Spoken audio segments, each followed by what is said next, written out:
might pop up on your screen as well.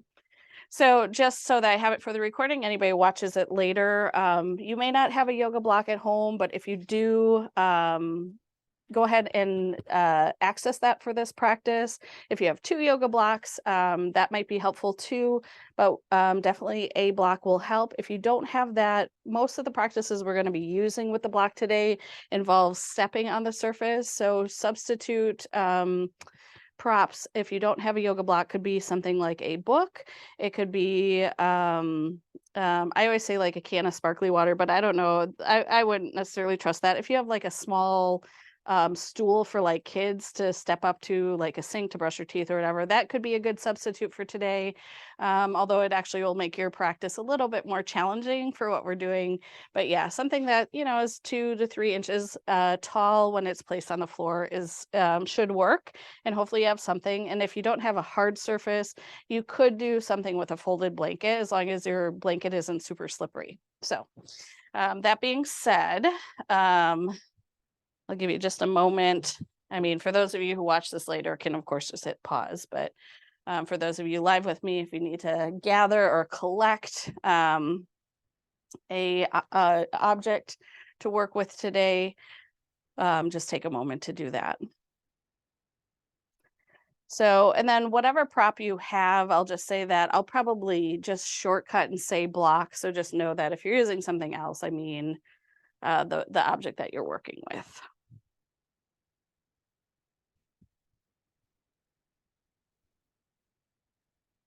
Okay, so I think we're just waiting on one person to come back into the frame, but let's go ahead and start to get centered. So now if you do have your object, you can go ahead and set it aside for now.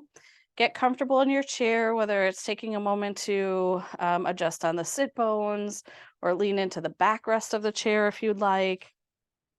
You can start to close your eyes. And for our breath practice today, we're going to focus on the mechanisms of the breath. So, a lot of times when we center, I talk about, can you describe if you have a smooth breath or a shallow breath or a jagged breath or an easeful breath? That's a lot of how the breath comes into our body. But when we think about the functions or some of the ways in which our body breathes, you probably think of your lungs. And if you pay attention to breathing in and out, you might get a sense or an awareness that as you inhale, you might even feel what it's like to inhale into the lungs, where they expand, they create more room in the upper cavity of your torso. And as you exhale, same thing, you might feel that gentle deflation or that how they draw in a little smaller or more compact. And so every breath we experience this, right? The lungs expand on an inhale and they get a little smaller on the exhale.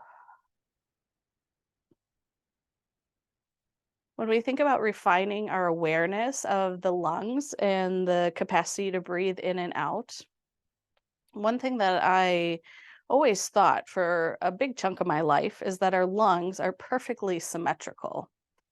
But in fact, our lungs are a little different. One lung has 3 lobes and one has 2.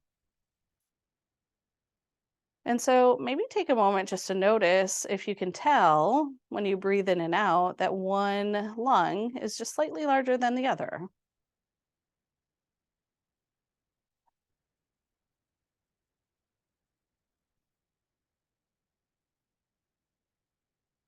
Now, nothing is flawed in our human body design. I actually think that it's wondrous and magical. And so if you're wondering why you only have 2 lobes on one side and 3 lobes on the other, is because one lung decided to give some space to the heart.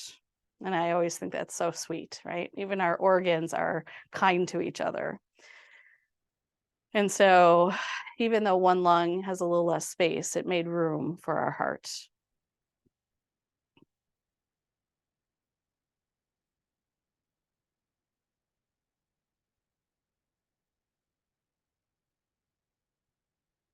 And then just touching on what we did last week with the breath, you might even also think of that action at the diaphragm, which is the center of the torso. The diaphragm gently draws downward to give room and space to the lungs above. And then as you exhale, that diaphragm draws slightly underneath the rib cage, almost in the shape of an umbrella. So the inhale, it pushes downward, and the lungs fill up. And exhale, and create that little umbrella.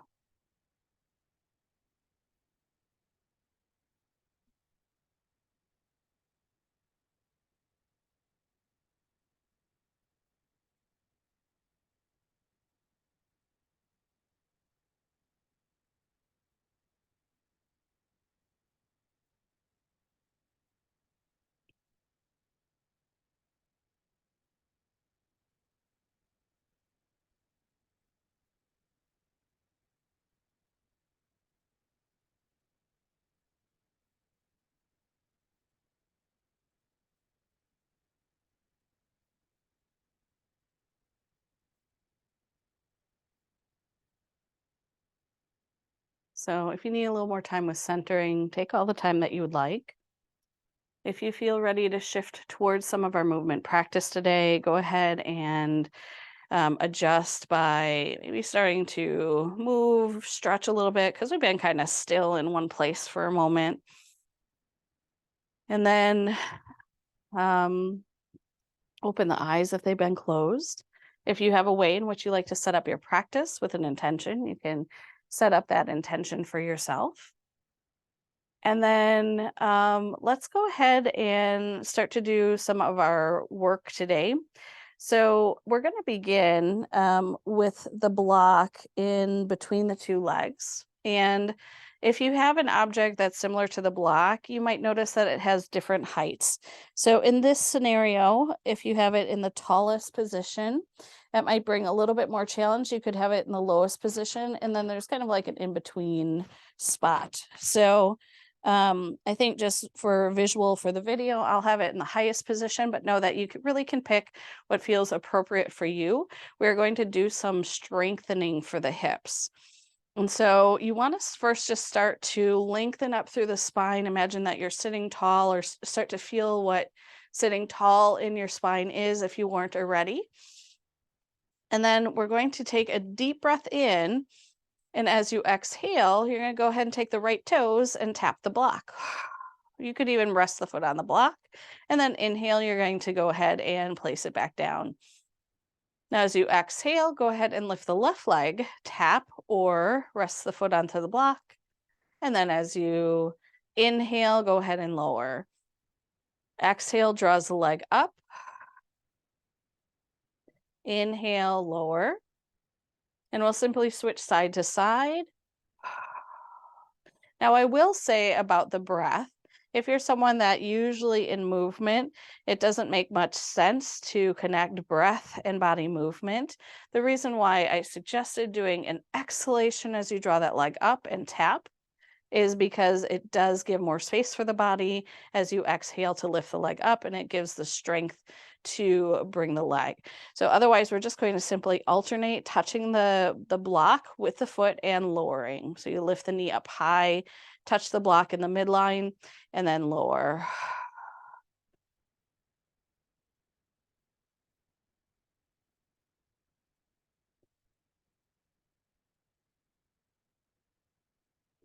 And you can really go any pace with this.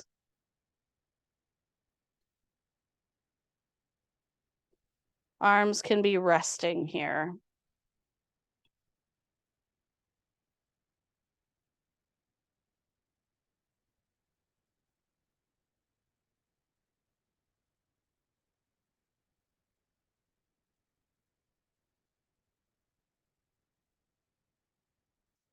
Let's go ahead and finish out the sides and come back to a pause.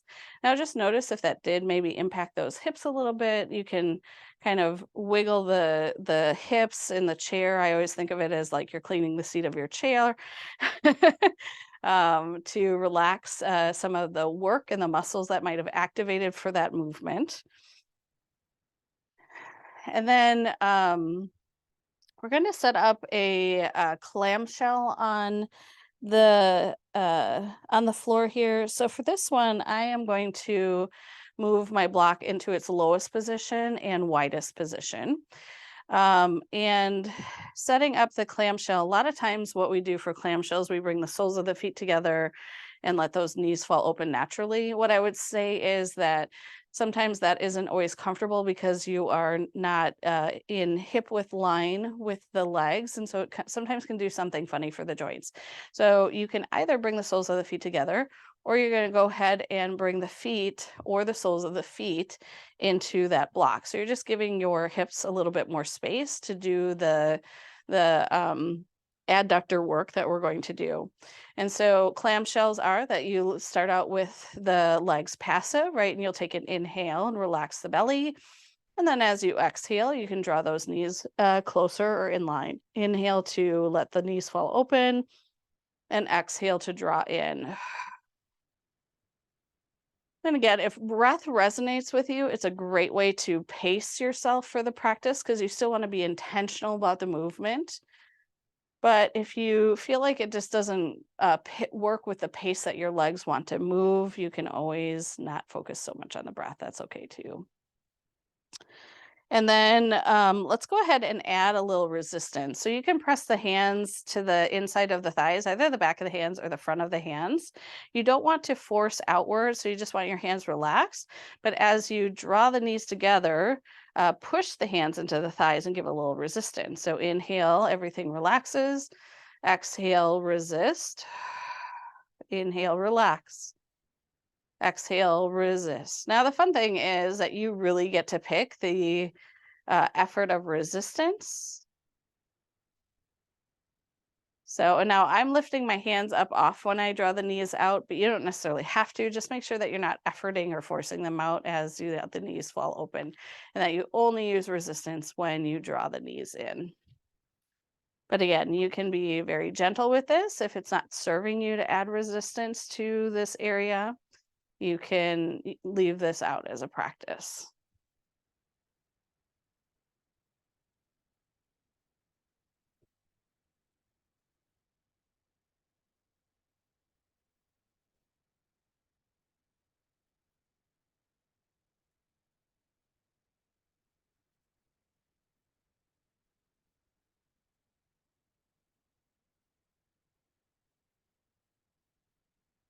All right, let's do one more, relaxing the belly on the inhale. Exhale, resist. And then go ahead and relax completely. You can step those feet away from each other. Let the abdominals relax if you feel like they've been doing some work. And then just simply rock out or shake out the legs a little bit, side to side.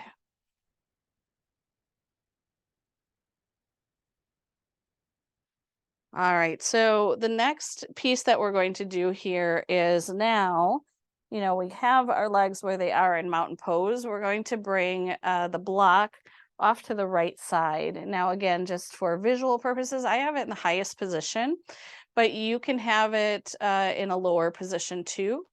And we do this a lot in chair for setting up like our warrior work, but sometimes we don't think about the activation that we do from the hip. So this is a practice that you're going to lift the leg up and bring the leg over the block and out to the other side.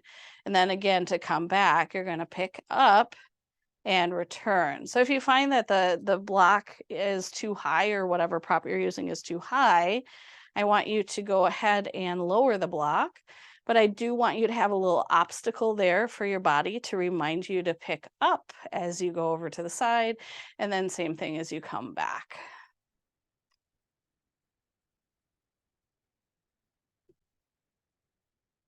And just remember to breathe nice and steady. Feel the work and the effort, not just in the leg, lifting it up and over, but also feel free to pay attention to what your abdominals and belly are doing. It takes a whole body to do a movement. So,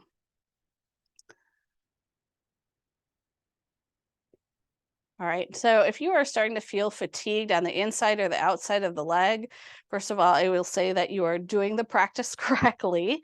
A lot of us underuse these muscles, and so they're just all of a sudden having to activate and they're not used to it. So let's go ahead and shake out this side for a moment. So when I say shake out, some of you simply wiggling or windshield wipering that leg is going to feel appropriate. For some of you, it might feel good to lengthen the leg long and maybe even point through the toes or push through the heel. Also, if some of you are getting stuff on the outside, tapping is a method I like to do to sometimes release muscles that grip. So I take a soft fist and I simply just gently tap into um, my my muscles and tissues that are kind of gripping and holding on. I mean, I know this is I use weird analogies sometimes, but they work for me. So, like, just like you would tenderize chicken, right? You just kind of do some little tapping, pound it out, make it a little bit more tender. Okay. So, not that we're tenderizing our bodies, so you get the idea, I hope. Okay. So, let's set up on that other side. So, again, the block is going to go at a height that feels appropriate for you. You're basically creating an obstacle course for your leg. And then you can use the exhale to lift the leg up and over and then coming back around. So you pick the leg up and over. Oops, that time I got in contact with my prop. And you just work the practice as it works well for you. Again, you can kind of pick the pace that you do this work. You can go nice and slow. You can go maybe a little faster, but I always ask or recommend that you're very mindful of the action itself, right? So you know what we're doing, right? We're going up and over and swinging back, but you also want to be aware of like, okay, I'm picking my leg up, I'm rotating through that hip socket and placing the foot down and then coming back around.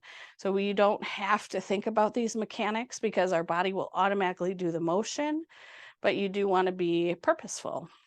And so that's why breaking down the actual actions, being able to describe that for your body and the movements that you're doing and how that's helpful is, say you do have pain or your muscles are starting to fatigue, you have better descriptors of, oh, I was doing this action on our muscles and that made me feel tired, or like I was going to get a cramp in my muscle, or that made me feel really strong doing that muscle. So again, it's just another way to stay embodied and present.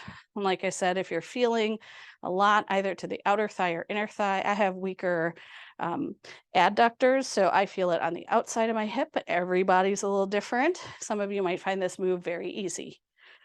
So let's just do a couple more.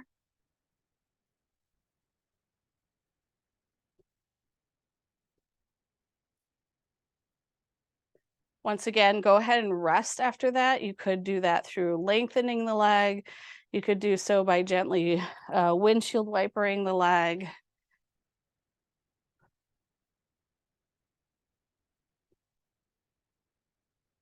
And then now we're going to do a little bit of opening up through the calves. So now I return that block right in front of the feet or whatever prop you're doing. And you're going to step about 3/4 of your foot.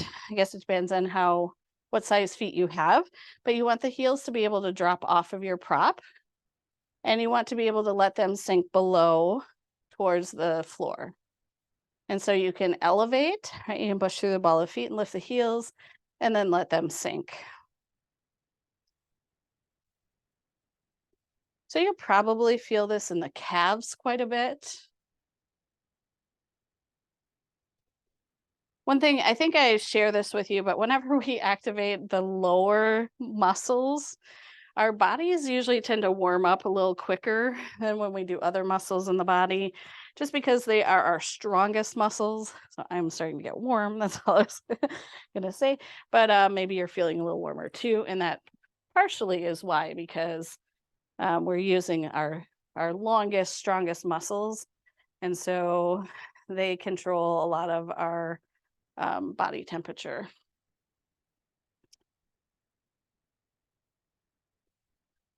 All right, so hopefully it feels like you've stretched out the calves a little bit. And now if you can kind of do the opposite. So you're going to bring the block in a little closer to you and get just the heels onto the block.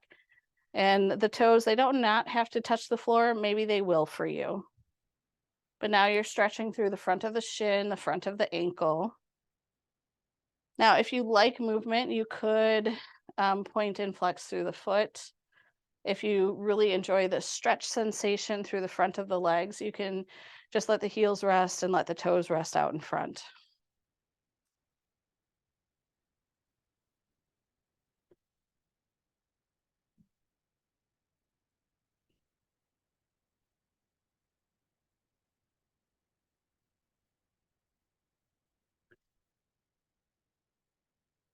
All right, now let's go ahead and step off of the block, maybe move those ankles around a little bit. You could, again, extend the leg or windshield wiper those knees as well in between. But make sure that you do a couple circles through the ankle as well on each leg.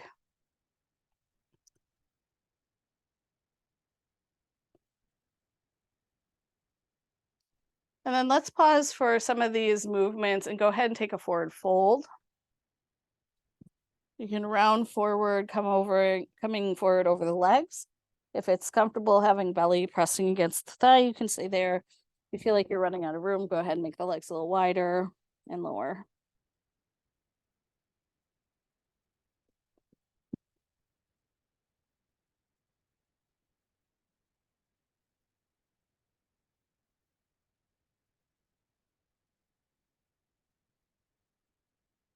And then slowly starting to roll back up to a tall spine. I want to do one more thing that's specifically driven to the chair. And it's kind of an interesting move. You're probably not going to move as much as you think, but it can be an interesting feeling in the body. So you want to lift your foot up off of the floor, and you're going to go ahead and let the heel cross your midline. But even though it's the lower leg that looks like it's doing most of the movement, you should feel this at your hip socket, right? And then you're going to swing the other way. So just like a pendulum, you'll rock back and forth with this. This is internal and external rotation of the hip, right? So again, your knee, even though you see probably what you think is my knee moving a lot and my heel moving a lot, what's actually rotating is the hip, right? So my knee, right, is not really moving too much in space, although it is navigating the internal external rotation of that hip. And again, this is a good one that if you're like, doesn't feel like I'm moving much, but whoo, am I feeling a lot? You're probably doing the practice just as you should, right? And then let's go ahead and lower that one. Again, you can shake out the leg. You can kind of kick it out and give it a good shake. If you're feeling some of those tensions or tightness in some of those big muscle groups, go ahead and do a little tapping on the muscles to hopefully get them to relax a little bit.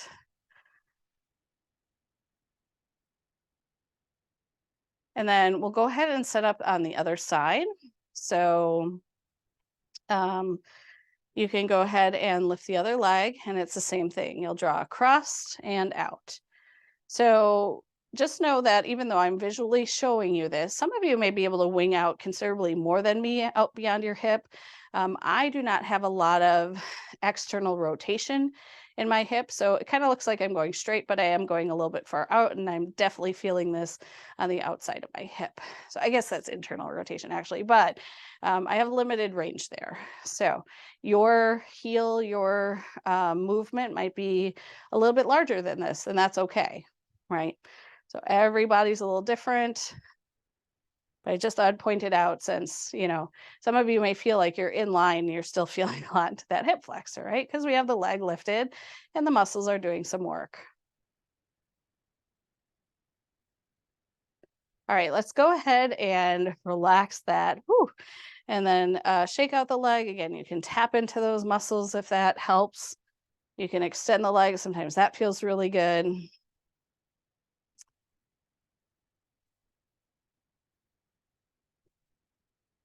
All right. So the last thing that I want to do with all of us seated, and then I'll give you some options if you're going to sit or stand for some of the practices today, is if you can get um, a section of your feet on the block. So this is where I said if you have 2 yoga blocks, most of us, our feet are a little bit bigger than yoga blocks. It depends on what object you're using. It might feel more comfortable to use 2, but I also didn't tell you to go out and buy specific props for today. And I'm hoping that you're making do with what you have. I'll demonstrate with 1 block just because I'm hoping that most of you have at least 1 block or a prop that is working or serving your body with that. So your feet might hang over the block a little bit on each side or the object you're working with, and that's okay. But I want you to take a moment to imagine that you're going to be like a downhill skier for a little bit. So sitting tall, go ahead and whoosh or swing the arms back and pitch the shoulders forward. Now press down into your block or whatever object you're working with and feel maybe all of these muscles we've been doing in the legs. If you feel a lot of that work, if you're feeling it mostly shoulders, relax the arms a little bit, right? And then let's come back up. So a lot of times that sort of like downward slope action is actually the action that we take to rise up from a chair or jump. And so many of us can rise from a chair with our feet to the floor. So I want you to do a couple practices. First, I want you to, with the feet on the object that you're working on, mechanically think about standing up from here, right? So you're going to push down into the feet. We're changing the hip flexion. We are making this harder to rise up, but I want you to effort like you are going to rise up. Some of you will, some of you will not, and that's okay, right? Just mechanically effort to come up off of the chair, pressing the feet down into your prop. And then whenever you're ready, go ahead and relax, come back into the seat of your chair and step off of that prop. Shake out the legs, let the belly relax. Windshield wiper the knees if you'd like.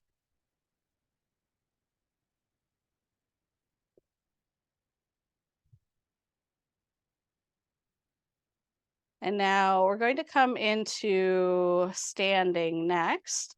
Now, if you're staying seated in the practice, you're going to work a little bit with standing your feet or bring your feet back to that block and working on that sort of jump or slope aspect of this.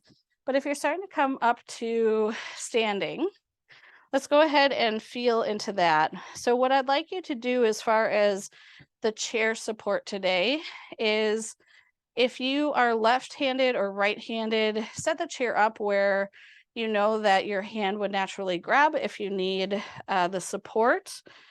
I am left-handed, so I actually feel comfortable having it on the left, with usually visually shows up as the right for you. And so with that, we are going to do a little bit of that sort of ski slope action again. Now you could be from the seat of the chair. You're going to do that same action. So with the standing though, now you're going to add knee flexion. You're going to bend the knees. You're going to pitch slightly forward. And then you're going to swing forward and rise up to standing, right? So again, you're going to press down into the feet, hinge slightly forward, and then you're going to rise back up. Let's do it one more time.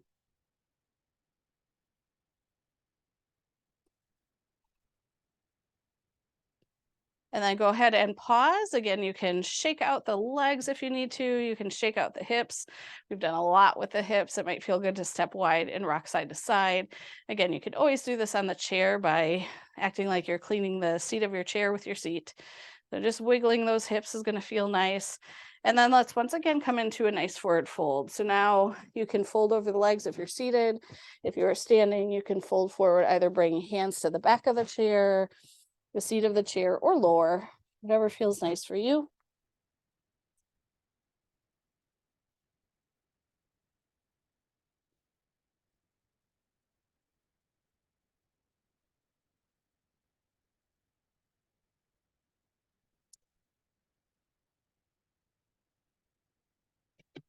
So what we've done up until this point from a forward fold, go ahead and rise back up, is we've done all the actions that mimic a hop or a jump, right?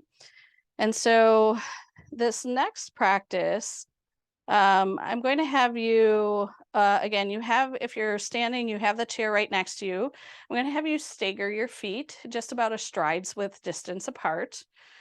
And you're going to put a little bend into the knees. Now you can do, again, this from the chair. You're going to take the back leg and jump it to the front, right? So think about this a little bit. If you're walking, the foot doesn't even have to leave the floor and it might just glide forward. But if you're preparing to do a jump, right, you're bending into the knees, you're imagining that lift from the back leg, and you're going to go ahead and jump forward. So remember that you lift that leg and hip up to come up to that top of the mat. Now go ahead and stagger the other leg, right? And we'll practice this on the other side. So put a little bend into the knees and again, hop forward. Let's do that one more time on each side. So again, you can be doing this in the chair. You just stagger the legs and then you momentumly swing the arms and bring that back foot forward, right? So you can jump seated in a chair. Let's do the other side if you haven't. Nobody knew you'd be jumping in yoga today, right? But it's a good practice. So you want more challenge, you can stagger the legs a little bit more, right, as the muscles warm up. But you want to, again, get that sense of flight. Even out side to side. Shake out again if you need a little bit of time in between. And so we kind of have already done step 1, 2, and 3. So now this last practice is, and you know, Easter's just around the corner, so I'm just saying, but we're going to practice little hops, right? Or a jump. So again, you can hold on to that chair, don't necessarily have to. And maybe even visualize, you don't want the block just yet, but visualize that you have a block in front of you. And then go ahead and imagine that you're going to go ahead and jump on your block. Now, if that just does not feel like anything you're willing to do today, that's okay. I want you to work the jumps staggered, right? I want you to stay with that staggered step. If the idea of trying to access both, and again, you know you have a support right next to you, you're going to go ahead and do a little jump. And you can, if you have to stay on a mat or step back and forward a little bit, you can totally do that, right? So I love who somebody's got a, who's got a camera that's letting the whole camera move. I love it. I hope you're all laughing and enjoying this a little bit. It's meant to be kind of fun and playful, right? So, so the last option I'm going to give you is now you're going to bring your platform to your jump practice. So whether it is 1 block or 2 or whatever prop you're going to do, you've already know which version of a jump you're working on. So if you're working on the staggered jump, I'm going to have you step your standing foot onto the elevation and you're going to jump that back leg up onto the block. And yes, if you feel safe enough doing this and you have enough surface area, right? Like again, if you have 2 blocks, you're going to put them next to each other so you have a surface to land onto, you can jump up. Whee! Right? So go ahead and play with that. If you want, you can hold on to the chair or not. You can stagger your step. There's a way to access a jump in any way you need to. Again, if you're working with 1 block, a little smaller of an object, be safe. You might stick with the single leg just for safety. But I want you to feel that like experience of hop, right? How many of you like jumped rope as a kid? That's tons of jumping in a row really quick, right? So just get a sense of like, when was the last time I took a little jump? And can you do it? Okay. We're going to play with this for about 3 more rounds. So maybe you got 3 more jumps in you. Maybe you got 1 more jump. If you're doing side to side, maybe you have a couple more jumps. All right. Whee! So now You're probably like, I am so done with using the block today. We are done with using the block. So you can set it off to the side.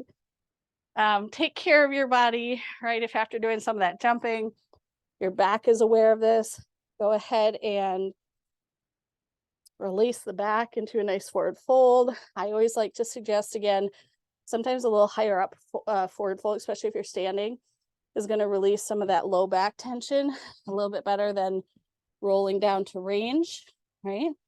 But some of you, it's going to feel really good to do that full forward fold.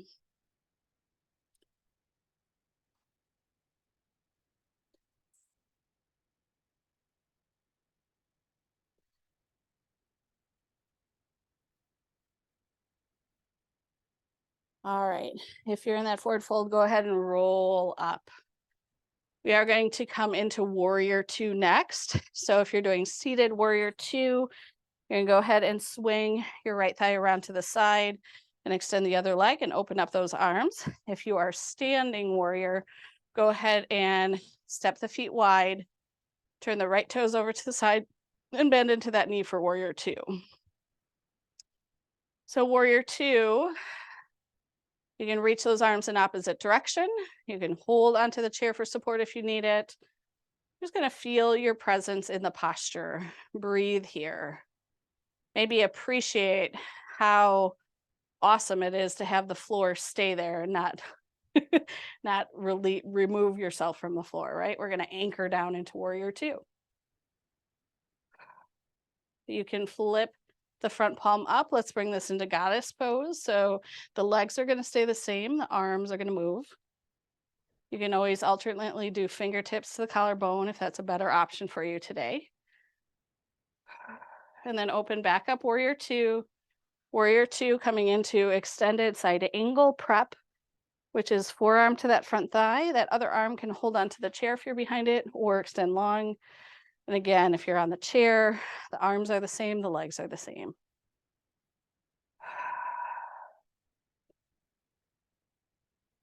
On your next inhale, let's return back to warrior two. Warrior two, you can relax the arm. Now, for those of you seated, coming back, you can do the hop by lifting your right thigh high and swinging back around to the front.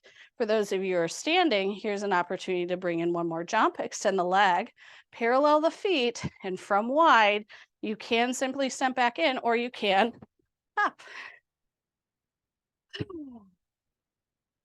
All right, so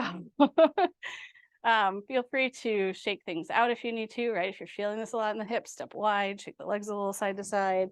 If you're feeling some pressure to the back, go ahead and come forward, get a nice release to the back.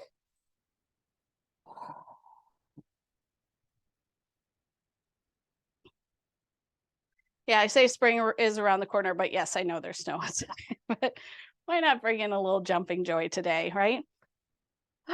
All right, so let's go ahead and head to warrior two on the other side. So you're going to step the feet wide, you're going to point the left toes out to the side and bend into that knee. And again, you can do this from the seat of your chair. You're swinging the left thigh around and then opening up those arms in opposite direction.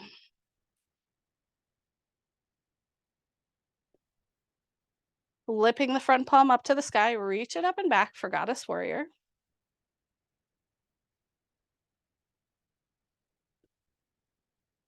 Opening back through warrior two, let's come into extended side angle, where you can bring the forearm to the thigh or even the hand to the thigh.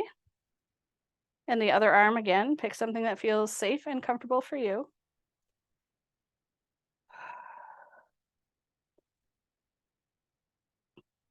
And then on your next inhale, again, let's return back to warrior two. Warrior two, you can release the arms. From standing, you can extend the leg and parallel the feet. From seated, you could lift that leg up high and come back around like a hop. If you're standing, you can step the feet together or hop them back together.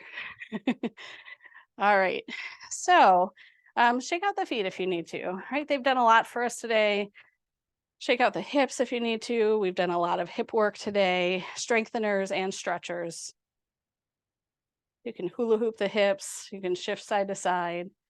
And if, again, sometimes the back is what gives us the most information, right?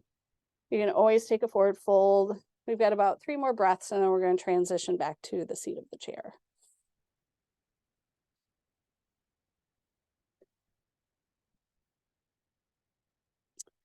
So you may think that this whole thing was about jumping class, right? You did jumping yoga today, but there are structurally, functionally important things to do to have a jump in your body, in the body mechanics. And one of those is assisted sitting and standing. So if you are currently seated, you're going to work on what it would feel like to lift up to standing, whether you rise up to standing or not without the hands. That's okay. If you are seated, we're going to work on a slow descent down to the seat of the chair. And so this is going to be like the limbo, right? How slow and low can you go? Right? So hopefully you have a sense of where the chair is behind you. You're going to start to bend into the knees. You're going to engage through the belly. You're going to take your time. You can reach the arms away for you. Sometimes there's a little counter or pendulum. You're going to keep lowering down so you have the mechanics and strength at every angle, and you have the control until you land your seat onto the chair. So if you're still going, great, take your time. You are strong. Good work, everyone. So I want to do just a little bit of very passive movement because everything we did today was definitely more high intense and really strong for those muscles. So we're going to do just simple things like, let's go ahead and extend one leg out.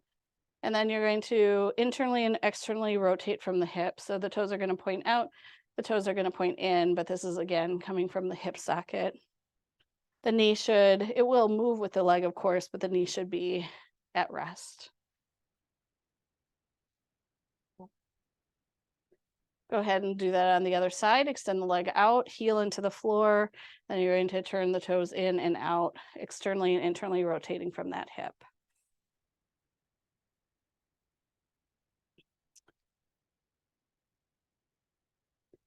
So sometimes, I was talking about this with Joni at the beginning of class, like the world inspires me and sometimes I just have to get into the thing, right? So sometimes it is what I'm studying in yoga, and it always comes back to yoga for me. I'll just say that. But it's like, it's not that I just like get one book and like I'm done with it. I know the basics, I know the cliff notes. Usually when I dive into something, I, get like 5 or 6 books on the subject. And I have to say that that's kind of how my studies are for school. But if you're curious about the inspiration for this practice is I do follow a few fitness people on my social media. And what's popular in like CrossFit gyms right now is like a box that's like 20 inches tall, and people from the floor up to the box jump. And so then I start to think about the mechanics and why that's important to have that strength, because it's kind of silly looking and it's kind of impressive all at the same time. And so, yeah, this class kind of came from that. This is like jumping yoga, but it also is the thing that if you fall, you'll be able to help yourself up off of the floor with the mechanics that we did. If you feel unsteady on your feet or a little less balanced, this helps build and reset balance in your body. So they're very powerful things when you bring those mechanics into intention and purpose, which for me is yoga.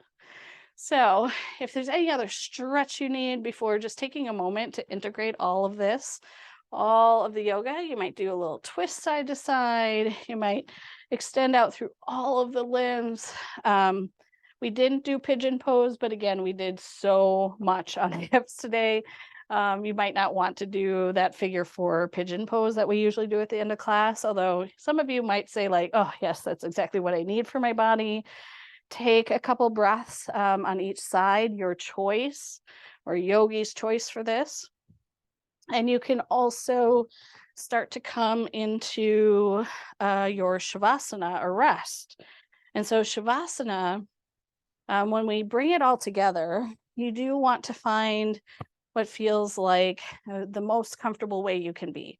So we've moved around, we've warmed up our body. Now our body's going to start to cool down. So for some of you, it might be, if you got a little warm, Now you return to bringing a layer of warmth on you or a blanket. You could add any props. Um, I kind of like bringing my feet up on a block for Shavasana. It just feels a little bit more um, nourishing, but you don't have to. You might pick a different chair to sit on. But whatever you'd like to do for Shavasana, I feel like Mr. Rogers putting my sweater back on, right? But if you need anything else for your Shavasana, just take care of you and then find your most comfortable space. You can once again close your eyes if you'd like. You don't have to do much with the breath. You did all of the work already. So your body will breathe you. Let your muscles relax. Some of your muscles may have worked in ways they hadn't for a while, and so they may just be giving you some surprises of like, oh, I'm a little exhausted there, or I feel stretched or really strong in this part of my body. So Shavasana can be that little exploration of what your body feels. But also know you don't have to direct your mind in any way. Shavasana is a place where you can let your mind go anywhere that needs to. Final Shavasana.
Now, know that you can stay at rest for as long as you need. There is no rush.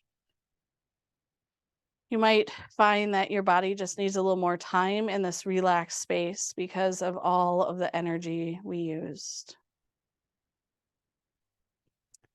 If you feel ready to bring awareness back into your body again, you can do some small movements, wiggling fingers and toes, or maybe even just gently moving your head side to side. Now, there is this beautiful quote, and I'm never really great at doing quotes, but I'm sure you've heard it. And I'm really not even sure if the original author is who made it more famous, but I know that Eleanor Roosevelt is often quoted with saying that to do something every day that scares you. So for me, I realized that I had a little bit of fear of jumping all of a sudden in my life, which I had never had when I was a child, and trying to conquer that fear. So I hope maybe this practice was a little bit fun and maybe you did that terrifying thing for yourself today. So now it's out of the way and you don't have to do it the rest of the day.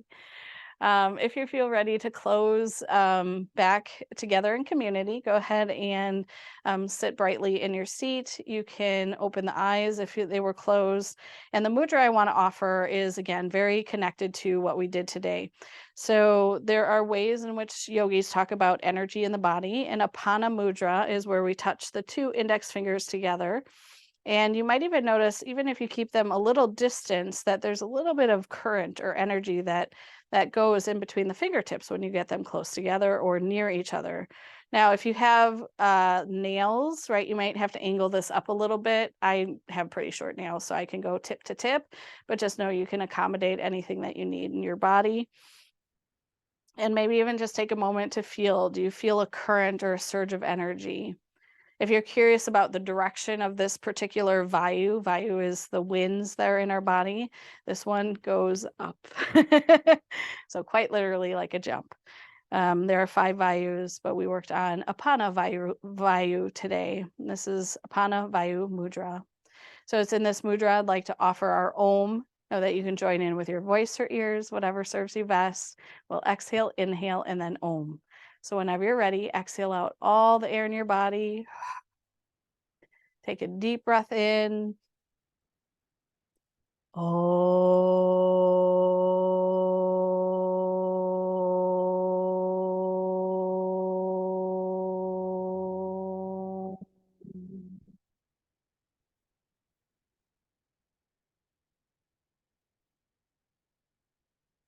The joy, the hope, and the inspiration within me honors and sees that joy, that hope, that love, and inspiration within you. Thank you for sharing your energy and your presence in our virtual space today. I hope that you have a lovely rest of your day. Namaste.